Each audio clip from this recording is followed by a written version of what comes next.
Hello, I'm Frank Stanishi, and welcome to Open Forum. It's always candid, frank, and live. Welcome to the Spanglish World Network on Zingo TV, channel 250.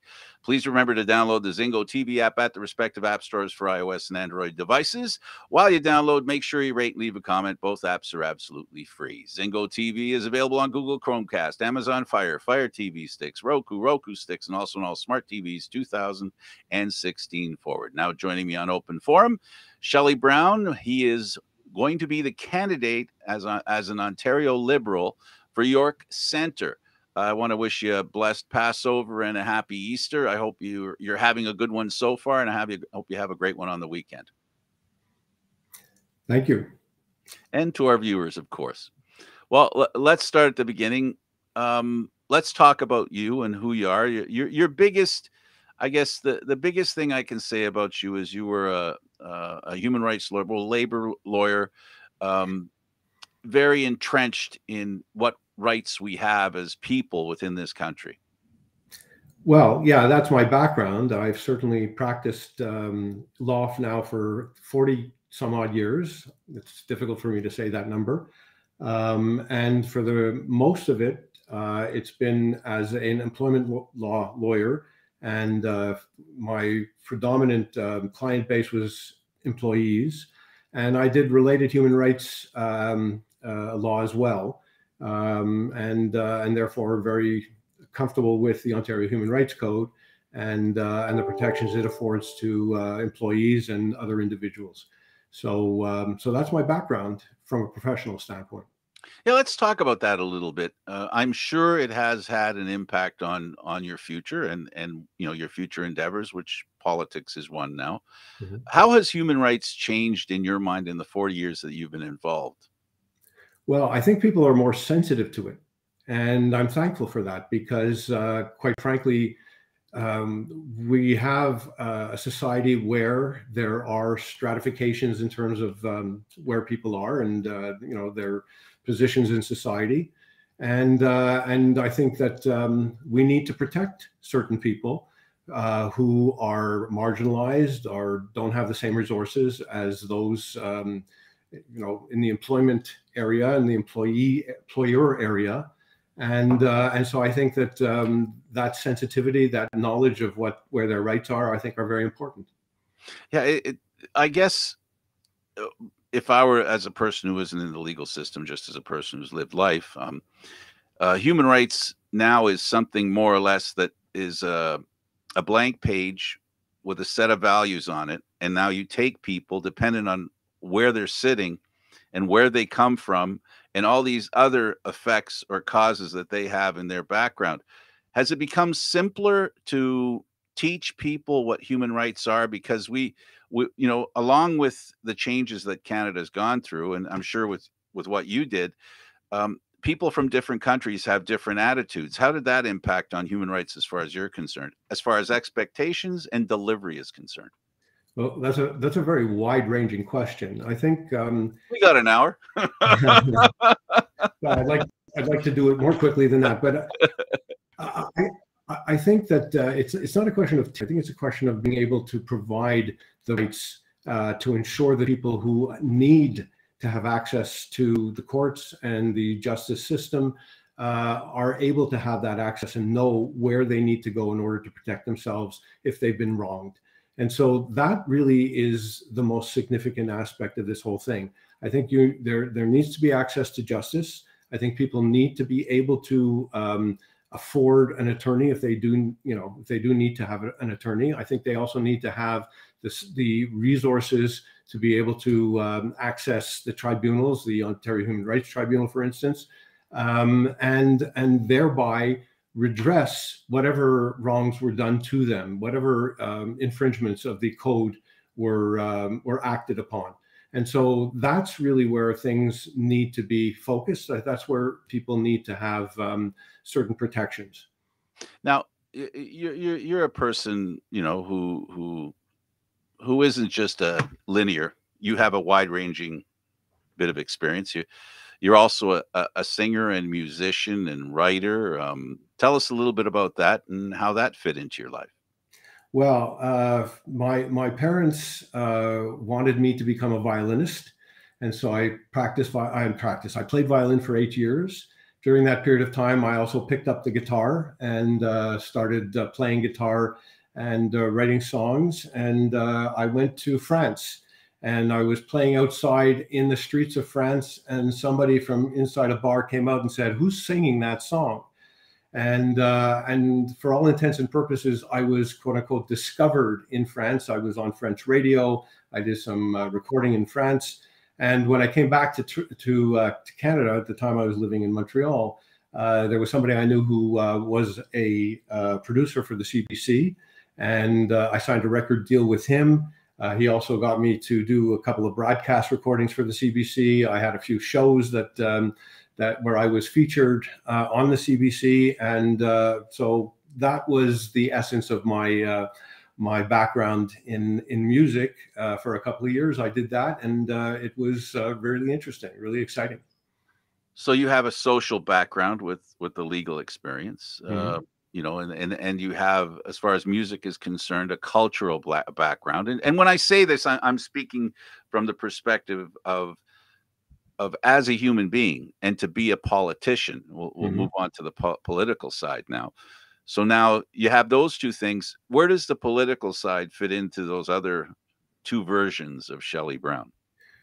Well, I think actually the political side is more aligned to my professional life, because I saw, you know, the effects of marginalization, disparity of resources, power differentials in terms of the employment law that I did, and so I felt that that was important to bring into the political sphere, because I felt that the legislative aspect, even the judicial aspect, didn't always protect the people that needed to be protected. And so, as I said, access to justice is very important. And I think at the political level, you have more of an impact to ensure that people who need legal advice and legal representation, access to the courts, will be able to get that access and be able to exercise their rights. Because as the saying goes, a right that can't be exercised is no right at all. Now there's where, you know, I guess as a politician, as a musician, uh, as a human rights lawyer, I was in the business of construction, and we had this green book. And it's basically Ontario um, Mhm. safety guide, right, Mhm. for work. And we always used to say, and we always were expected. One of the first lessons I was taught: you don't have to memorize the book. You just need to know where to find stuff. How can you help people find the answers to what they're looking for, and what are the questions? I guess we could go through them one by one. As you decided to be a liberal, why a liberal? Well, I think that the liberal philosophy is such that it's best aligned to bringing in all areas of our society to be able to deal with the problems that we have. So those people on the right are more libertarian in focus, more focused on the marketplace, and that's their natural sort of tendency, natural leaning in terms of what is going to fix whatever problems they feel exist in society. Those people who are more progressive and on the left are more aligned to a more leftist viewpoint, and that's their natural tendency is to go to that in terms of addressing whatever problems they feel need to be addressed. I think both have legitimacy, but they're too mutually exclusive. I think you need to have a middle ground. It could be a progressive middle ground, but something in between the two that will ensure that you bring in all areas of society in order to deal with the problems that we have. And that I think that the Liberal Party and the liberal philosophy is best aligned to be able to handle those particular issues and respond to them. I guess I could use three phrases here: hand out, hand up, you're on your own. Does that describe the three political parties? Well, I don't like doing that. I I just it's too. because that's the argument. That's what each one calls the other, right? Essentially, that's the definition they give for each other. If you're a conservative, the other two are either a handout or you know, they won't admit it's a hand up. There is a difference, because as a liberal, you're caught in between, as you described, Mhm. two parties. One Mhm. one that basically says, leave us alone, we'll handle it, which is the Conservative Party. Essentially, that's its root. Whereas where you have the NDP, who figure you need help. We should give the Green Party a little love too. Uh, Supposedly they're into the Mhm. environment. So Mhm. so Mhm. as a liberal, you're kind of in the middle, more of a centrist. Do you think centrist thinking today is working? The world is it's pretty strange the way things are going. Populists and things like that going on. Can you your party rule and do what needs to be done to the people's expectations? Because that's the biggest challenge politicians have today, is expectations. I think absolutely it can. That's the first answer. The second thing is that expectations sometimes exceed what the reality may be. But I want to go back to one of the things that you were talking about in terms of those three levels: the hand up, the Go ahead. hand and the last one, which escapes me at the That moment. was an unfair. Those were just simple definitions. I, That's all. I I hope. I hear you, but Yeah. what that does is it negates the fact that even within the extremes, and I don't find them that extreme necessarily, but Right. even within those extremes, there are nuances. And so but the problem is that to align yourself with a particular party or a particular movement that is identified with a particular constituency, it's more difficult to have those nuances acted upon. And I think those nuances are what's necessary in order to address the problems that we have. And so, yes, there is a lot of polarization. That is a problem, particularly when you have a party that's more aligned to either the left or the right side of the spectrum. When you have a party that is open to other ideas, you're going to have those ideas part of the solution. And that's the issue here. And that's why I'm a liberal. So a bigger umbrella. Partly, yeah, absolutely. I think if you just look at the makeup of the Liberal Party, you can see that it's very reflective of our society, or Ontario in general. I mean, it's very diverse, and from all sorts of positions, right? I mean, in terms of age, in terms of ethnic background, cultural background, racial background, socio and economic background. All of those elements are there that represent Ontario. Yeah, and Ontario is a very diverse province, Mm-hmm. and it's also diverse within itself. Mm-hmm. Because of the highly populated Toronto, and where immigration seems to be very strong. And I'm not suggesting it in a positive or a negative way. Just that it's a reality that you have different types of people in Toronto than you do, let's say, if you go in Northern Ontario. How does the Liberal Party, you're going, at least you're trying to be the representative for York Centre. Mm-hmm. How does your community that you're in fit in your mind and what you can do? Because I sometimes wonder, because at this point it's hard, because we don't really have the platform yet. Your leaders, Leader Del Luca hasn't yet, posted exactly what they're going to offer. So, from your perspective, as best you can, what do you see in your community that your voters need to hear from you, and ensure that they understand what you want to do for them that's good for them? Well, first, when I first came to Toronto, I was a resident of this riding. My kids went to Leo Beck. I know the riding. I've been working in this riding for 20 plus months, first to get the nomination, and learning what people's hopes and fears and desires were for the future. And I chose York Centre to be my riding because of its incredible diversity. I think that it is really representative of Toronto, because Toronto is the most cosmopolitan city in the world, and Ontario, generally speaking, and truthfully, if you want to go further, Canada as such. I think that it is if you deal with the issues that are significant to each of the demographic groups within York Centre, you're dealing with what's necessary to make life better for all Ontarians. And because we have all Ontarians represented in York Centre, and each one of them has a vibrancy and has made a contribution and has an issue relating to the nature of their particular culture within Ontario.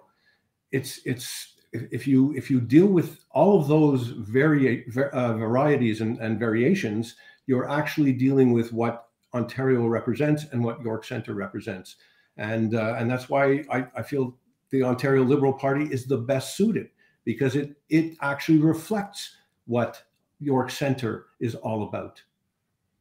While we talk right now, we'll talk about issues. And when I say the first issue, it's not necessarily, over and above the most important thing for Ontarians to consider, or the Liberal Party, or you as a candidate to consider. But let's start with the first issue in your mind. What is a primary concern for Ontarians today? Well, the overriding concern, without any question, is the future. And just making sure that whatever plans, whatever programs, whatever policies are put in place represent what's necessary for the future. And the fundamental foundation for all of that is education. That's the only way that we're going to meet the needs of the future economy, the environment, healthcare, ensuring that the next pandemic will be handled appropriately, is if we recognize what the needs are in terms of education for the future. We have to educate our children to be able to deal with the new economy that is happening, the green economy, the new technologies that are coming forward. Dealing with the environment and all of the changes that are going to be necessary to be made and to react to. All of that focuses exclusively, in my view, or predominantly, on education. We need to have that, and we do not have that now. We do not have that. What we have is a reactive government that looks at the problem after it's happened and says, and frankly, does not even do enough to be able to redress what has already happened. I think we need to look forward and say, what are the lessons that we have learned from what's happened in the past couple of years, and make sure this doesn't happen again. What is the type of technology we want for the future? How do we get these people interested in coming and investing in Ontario? We have to have an educated workforce so that they would want to come into Ontario, so they'll have workers to be able to deal with these things. What do we need from a healthcare standpoint in the future? We need to have a plan going forward. None of this is happening with respect to Doug Ford. Doug Ford reacts, he doesn't proact.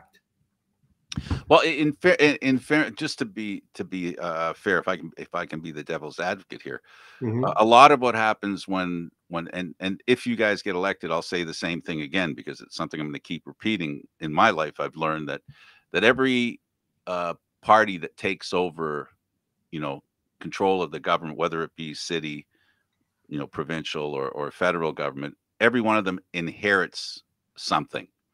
And in the case of the pandemic, the Ford government inherited the pandemic, inherited our lack of understanding of, if it happens, we should be ready for it. Pre-planning. There was very little pre-planning that I think all of Canada was guilty for. Tell me the opposite. Actually, the opposite really is what the reality is. The fact is that there was a lot of indication from people like Bill Gates, right? As well as within the Wynne government, that had a plan and had a structure notionally in place that was gutted by Doug Ford when he got into power.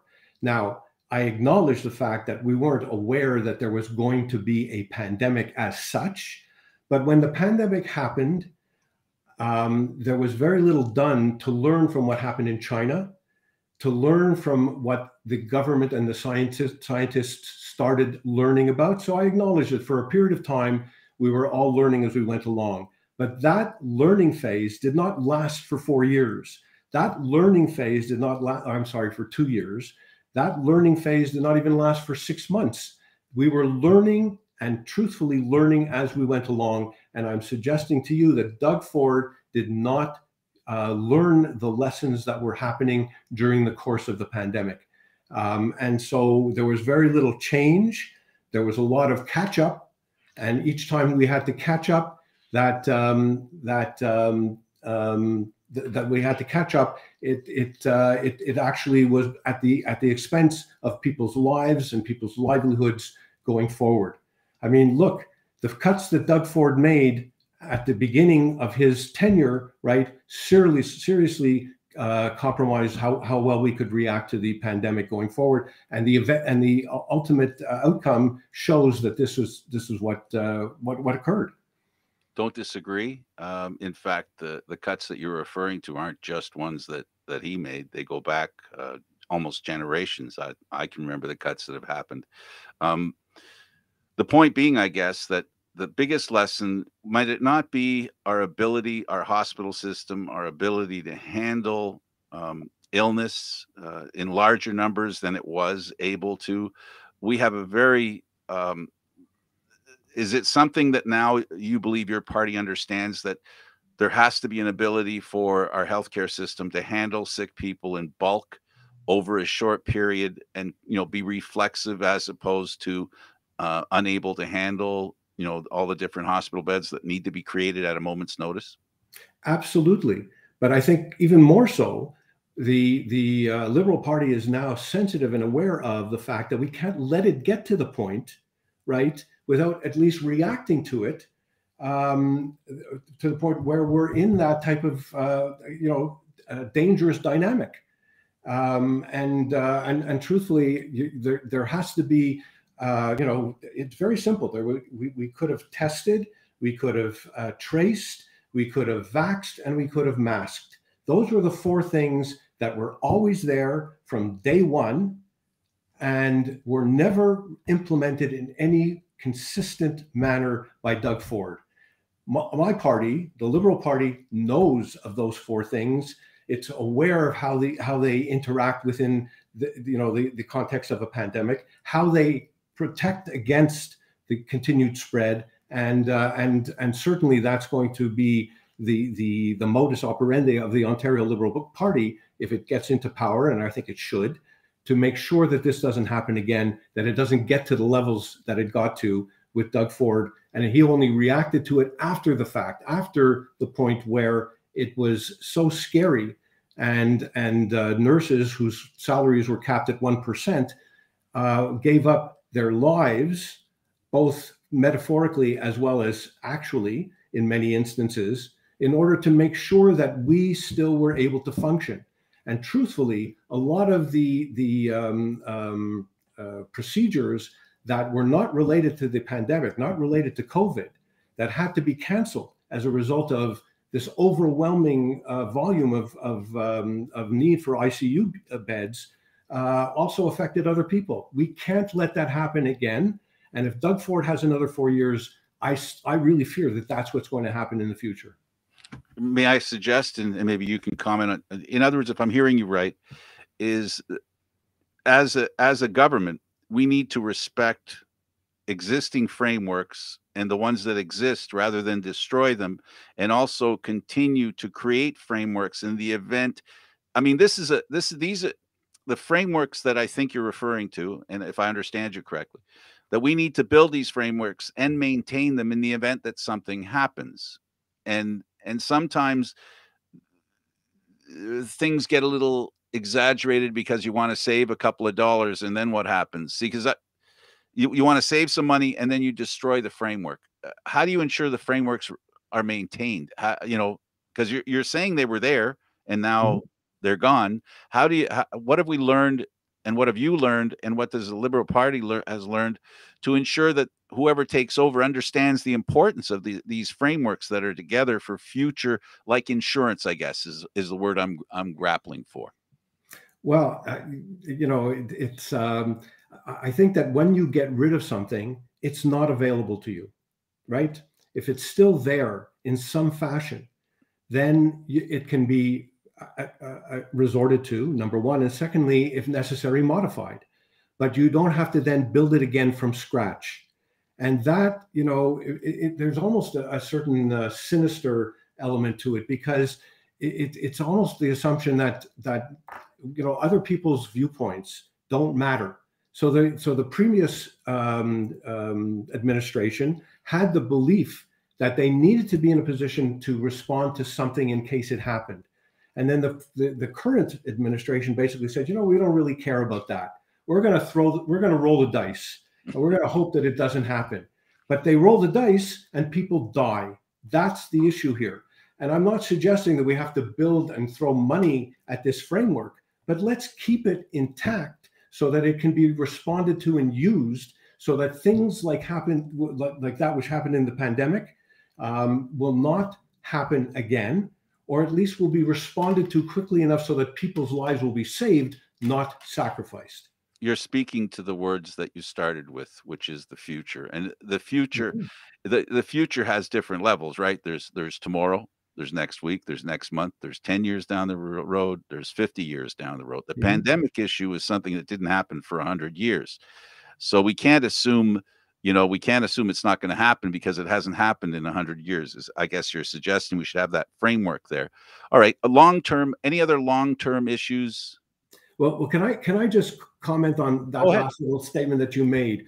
That's not entirely true, Frank. I mean, we had SARS, we had the Asian flu, we had minor pandemics upon which guys like Bill Gates said, you know what, we were lucky with respect to them. The means of transmission wasn't as serious. But when you have a means of transmission that's airborne, you up the ante. The issue is much stronger, and the ability to transfer it, as we have seen, is exponentially higher. So you can't throw out the baby with the bathwater, and you've got to maintain your ability to respond. One of the biggest and most important elements of any administration is the protection and safety of its citizens. And by throwing out something that might be a tool to protect that most sacred of a government's obligations, I think I'm thinking of a word rather than criminal, but it's certainly borderline with respect to that. Well, anyway, there are other questions I see on the screen here, so it's up to you. It's your show, but I'm happy to answer all of them. I think we spoke that. We can leave it there. At the end of the day, the bottom line is, whether it's a week, a month, what I was trying to say was, it doesn't matter how long. The future is something you have to keep an eye on, absolutely, regardless of the timeline. So that's important. When it comes to housing and people being able to afford to live, one of the biggest problems we have today, the biggest challenges that governments have, is affordable housing for people. How do you see the Liberal Party helping in that regard? Well, it's interesting because today on my canvas, I happened to knock on the door of somebody who's a realtor, and not necessarily, committed to the Liberal Party, but nevertheless, I'm hoping that the discussion that I had with him was helpful. But his position was, and it really aligns with the position of the Ontario Liberal Party, and I think generally speaking, those people who are interested in this particular issue, supply is a major factor with respect to prices, and we need to maximize the supply of affordable housing units. We need to maximize the supply of units and houses in the real estate sector in order to bring down prices. What's happening now, both intentionally and non-intentionally, is even though there are units being built, right, these are not units which are meant to be within that affordable housing spectrum, and we are not ensuring that those people that there's free access to or open access to those particular units on an ongoing basis. So there are a lot of units that are built that are sort of taken up by speculators. They're held for a long period of time, and which drives up the prices. I think we need to have, and I think the federal government has taken initiative with respect to the last budget in a way which I think will be helpful. But Doug Ford has not been helpful with respect to this, because he's allowed development to continue without a major focus, if any, on building affordable units. and making sure that these units are available so that people can access them, purchase them, and thereby maintain or increase the supply to meet the demand.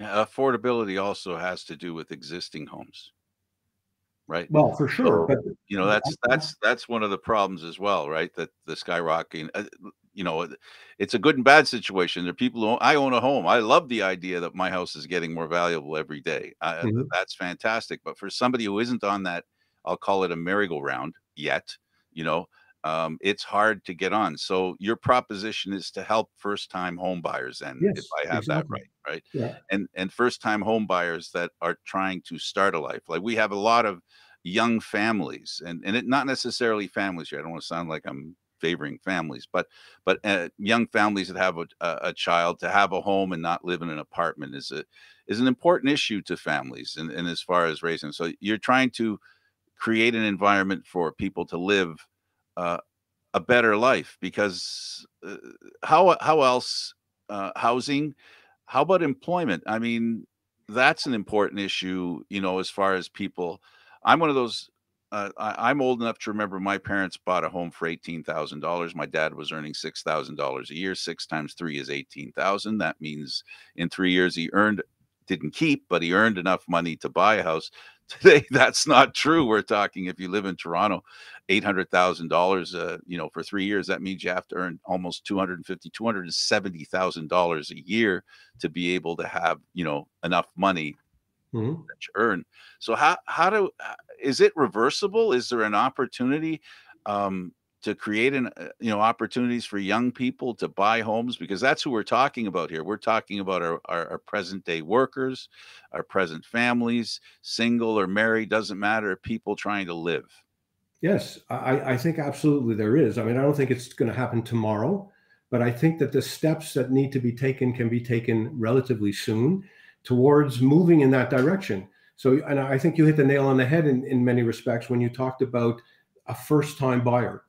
When I first came to Toronto, I bought a house in York Centre. It was a starter house, and it was an affordable starter house. And this was when interest rates were double digit, Mm.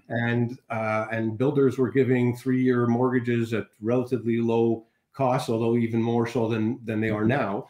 But nevertheless, in terms of the mortgage. But nevertheless, it was a starter house. I think we have to focus on the idea of building starter units so that young families can start, that move up the ladder, if you will, without having to bankrupt themselves initially or basically be out of the market in totally. So I think that's part of it. But the biggest issue to me, I mean, it's extremely important, and I want that, that affordability issue to be addressed. But it's the idea of communities. When I knock on doors, what I hear is that, especially the older population in York Centre, they're concerned about maintaining their communities intact. And if you have a situation where if you sell your house, such as yours, which is increased in value, but then you have to go 50, 60, 70, 80 miles north or south, or well, it can't be south, but west or east in order to afford a house, that community no longer exists, right? We want to build communities where people have a consistency, where generations grow up together, where it's an actual community, where you know your neighbors, where you live with your neighbors, you cherish your neighbors, and you can't have that without affordable housing. So there needs to be a plan. There needs to be a plan which focuses on this, and we do not have that with Doug Ford. We do not have that, but we will have that with a Liberal government. Owning a home is getting to be the same thing's true with education. The upfront investment is very difficult to achieve. So you have to borrow money. As a student, I mean, OSAP is the greatest thing ever. Every student I know is grateful that that exists, or they would not be able to get an Mhm. education. Mhm. Are you referring to something similar to that? Do you see, I'm not telling the Liberal Party what to do, but there has to be some way of economically making it feasible for somebody to make a commitment to a home without having the 75, 80, 90, 100, $150,000, $200,000 upfront investment. Well, yeah, I think that this is a multifaceted issue, and there has to be, because it's been, you know, a problem for so long, and it has actually thrown communities apart, not as long, but you know, too long. That we need to really focus on what all the opportunities and all the options are in terms of trying to redress this particular problem. So whatever you know, structure can help to make it easier for people, younger people in particular, to be able to uh, save money, and such as this new tax-free account that the federal government has suggested. It may not be extensive enough to really deal with, you know, what the reality of a down payment is, but the concept is great, and we have to build on those things. We have to look at them.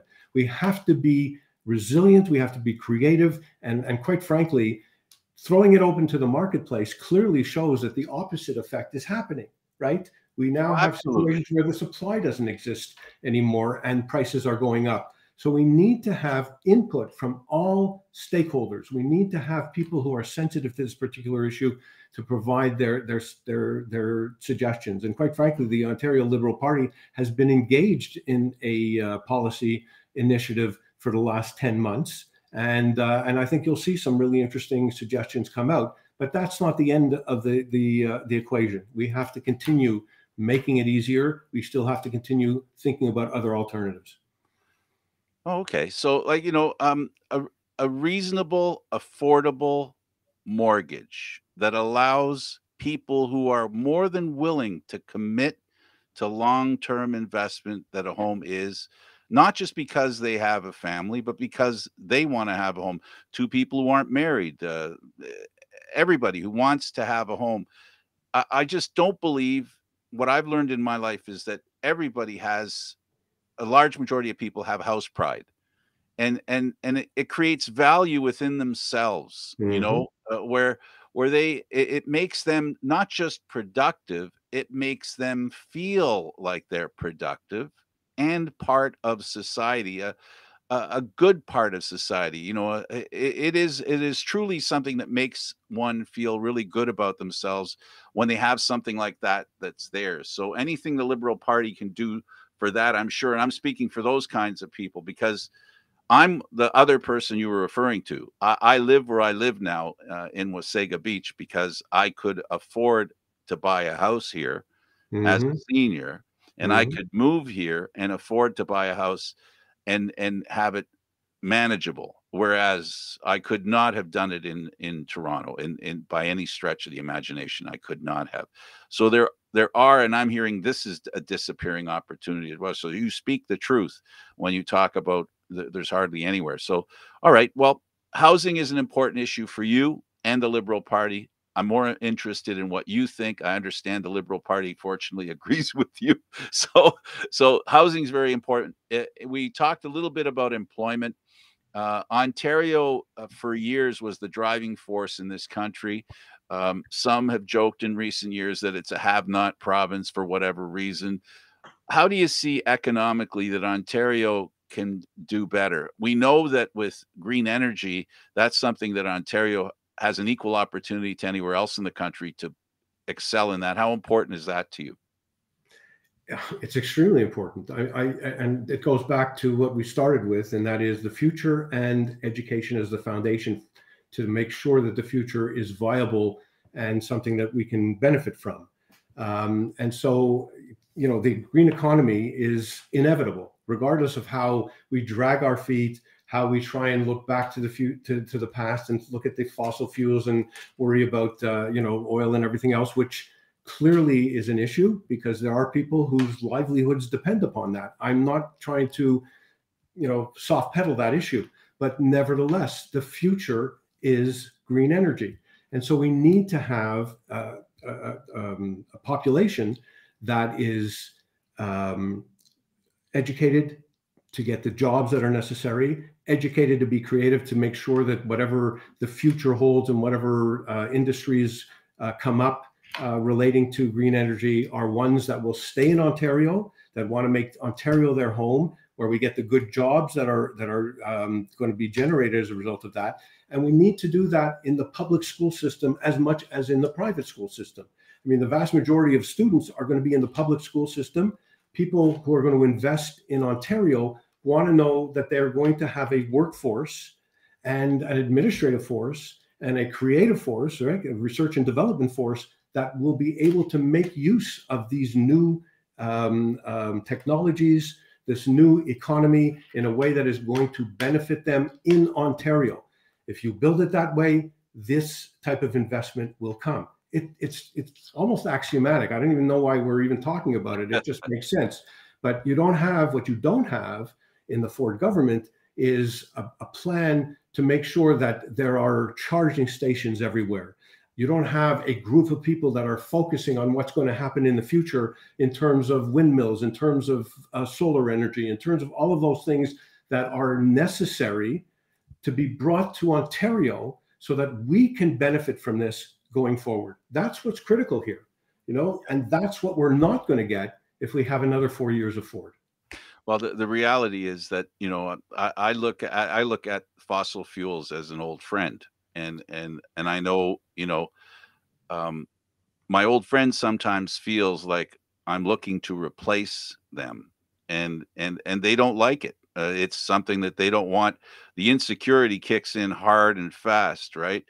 But the fact remains, maybe we have to figure out a way to make a better connection between the two, because as you know, and as everyone knows who's paying attention, the transition from fossil fuels to green needs to be a better handoff than it looks like at this immediate moment. If, you know, the pandemic has taught us a lot of things, now this war in the Ukraine has taught us some other things as well, where the realities of life are kicking in.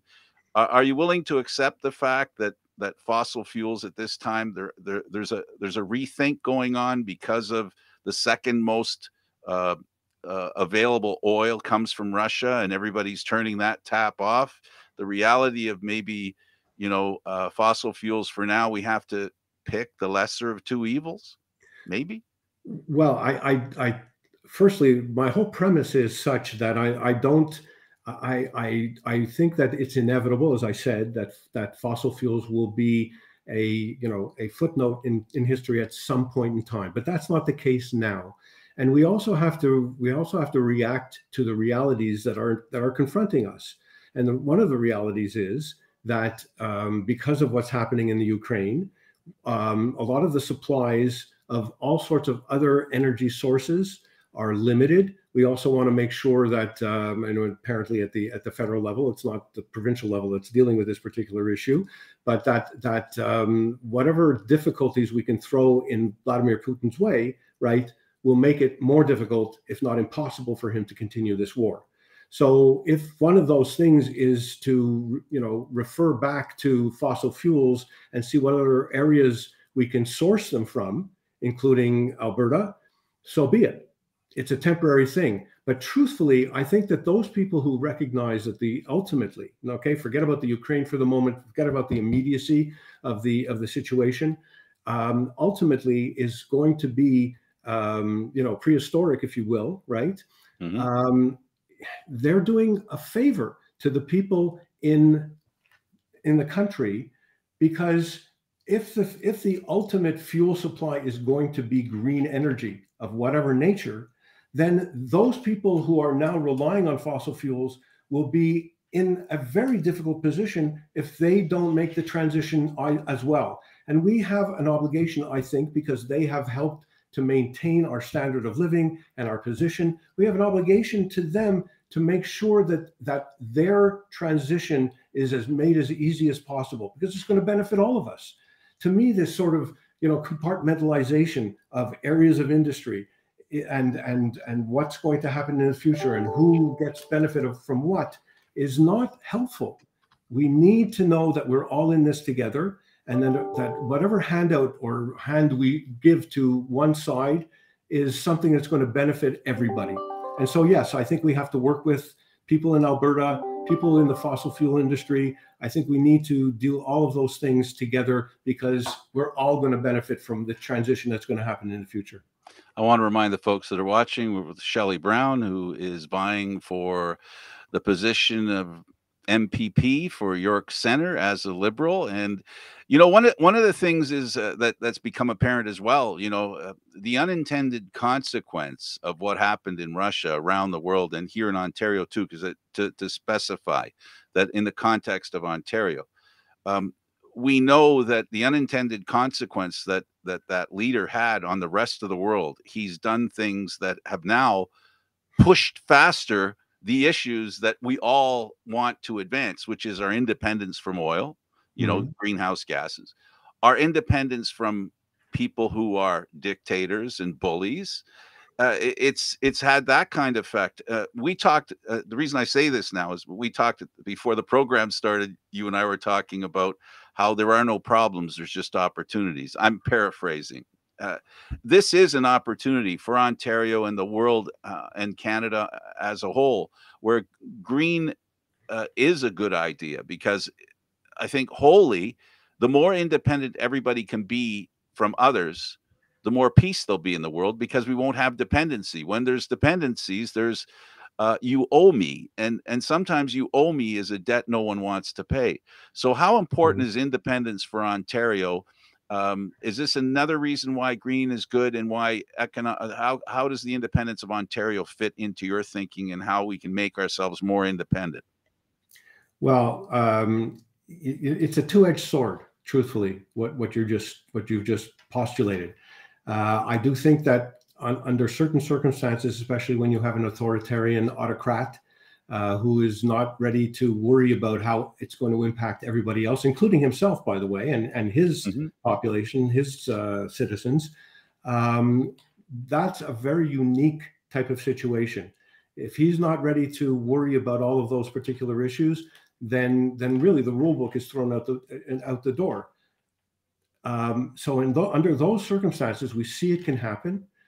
We need to be, as we should have been in terms of this pandemic, we need to be prepared for all sorts of outcomes and alternatives. One of which is to make sure that, God forbid this happens again, hopefully it'll end soon, but God forbid it happens again, we'll be in a position to be able to pivot to other things that will make it less impactful, and hopefully make our independence self realized. Right, we don't have to worry about anybody else.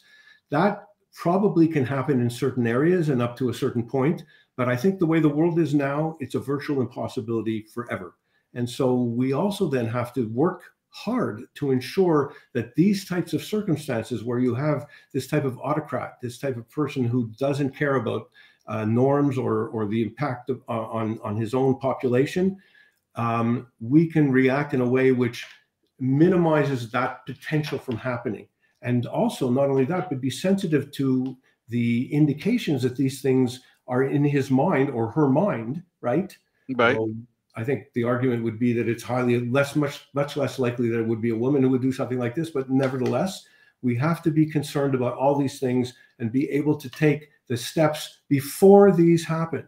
Take the preventative measures before these things happen. And we know in this Framework particular again. instance, we had a Framework lot of pre-knowledge, right? There was a Yep. lot of indication that these types of things might happen. So, we Yeah. just have to have smarter people at the helm. We have to have people who are aware that you learn from the past. Santayana said that those who do not learn from the past are doomed to repeat it. Doomed to repeat it. Well, we have to learn. We have Yeah. to be able to respond better. Well, the pandemic has taught us, and so has this issue, independence. And when I say independence, I don't mean shutting yourself off from the rest of the world, but maybe ensuring that we're self-supportive, which Mhm. goes to employment, which goes to housing, right? We're looking for, I guess what I hear from you is you want to promote the idea of independence. By independence, I mean our ability to function as individuals, and not necessarily be reliant, which is why I had that hand up, hand out, you're on your own type thing, Mhm, right? mhm, So, mhm. if people given an opportunity, what another definition of what you want is to give Ontarians an opportunity to show that they can take care of things that meet the challenges that are out there when it comes to housing, when it comes to, energy. When it comes to something very special and dear to your heart was our social rights and stuff like that. We haven't talked about, socially speaking, how can Ontario improve socially with the Liberal Party in this upcoming election, in your opinion? If we can move on from the other stuff. Okay, let's put that behind us. I think, and I mentioned this before, the Liberal Party, if you just take a look at the people that are running, it's reflective of the population in Ontario, and therefore all of these sensitivities, all of these concerns, all of these issues that are significant to them are going to be brought out in caucus, in government, hopefully if we become the government, so that it's not a question of having to have, I mean, obviously we're going to be more open to listening to a wider swath of people because we represent a wider swath of people. That's the first thing. The second thing also is that it's going to be easier for people to approach us and to know that we have a group of people who have, at least in some area of their caucus, an understanding of their struggles, an understanding of their concerns, and therefore that dialogue will be a lot easier. And as a result of that, the social issues that are significant to me and that I've dealt with during my profession will be taken care of because they will be voiced. They will not have to be constantly the issue of litigation all the time. I think that's very important. Dialogue is critical. Sensitivity is critical. Empathy is critical in order to deal with these particular issues. And I can tell you that the Liberal Party has it in spades. Now, we've got a couple of minutes left. Have you written any new songs lately? Actually, no. It's really unfortunate. I decided that I would become a lawyer when I met my wife, and I did that because I didn't think that she would be interested in marrying a musician who was still hopefully maybe not struggling, but nevertheless. So I then applied to law at McGill. And the moment I got accepted, from that moment on, I never wrote another song. Well, that's too bad. I hope we didn't lose a wonderful example and or something that I could be humming right now. I hope you haven't denied me of that. You know what they say is when one door closes, another one opens. Hopefully, we'll have an MPP that will make up for that deficiency. That's fantastic. Okay, in the final 2 minutes that we have here, give us where people can contact you, and so that we can help you to, get connected and give you the best opportunity to get elected as possible. I appreciate that, Frank. So, one of the biggest issues here is volunteers. So shelleybrown.ca is my website. And it's very simple, my name.ca. We have, my past, my future, hopefully, and everything else that represents what we're doing on that website. And so please get in touch with us that way. Our phone number is, or at least my phone number is 647-712-1952. It's my campaign phone number. Please feel free to give it a call. But shelleybrown.ca should get you there. And we'd love to have you volunteer. We have a lot of fun. It's really, really worthwhile. I think that we need to have this change. So get involved. And thank you, Frank, for this opportunity. And in case he doesn't answer, I'm sure Kerry Miller will. Oh, yeah. He's definitely proactive. Definitely. Tell Kerry thank you for helping us with doing this and connecting with you. Really appreciate it. Will do. And thank you again, Frank. Have a wonderful Easter. Take care. And a happy Passover to you. Thank you. For Shelley Brown, Ontario Liberal candidate for York Centre, I'm candidate Frank Stanishi. Thank you for watching Open Forum. This program can be seen live on Fridays at 4 p.m. Eastern Standard Time. The show can also be heard on the Spanglish World Radio Network. For Open Forum, other news, entertainment, and sports programming we offer, please check out spanglishworld.ca. Spanglish World. Watch it, hear it, read it, download it, and thank you for watching. Until next week. Good luck, Shelley. Thank you.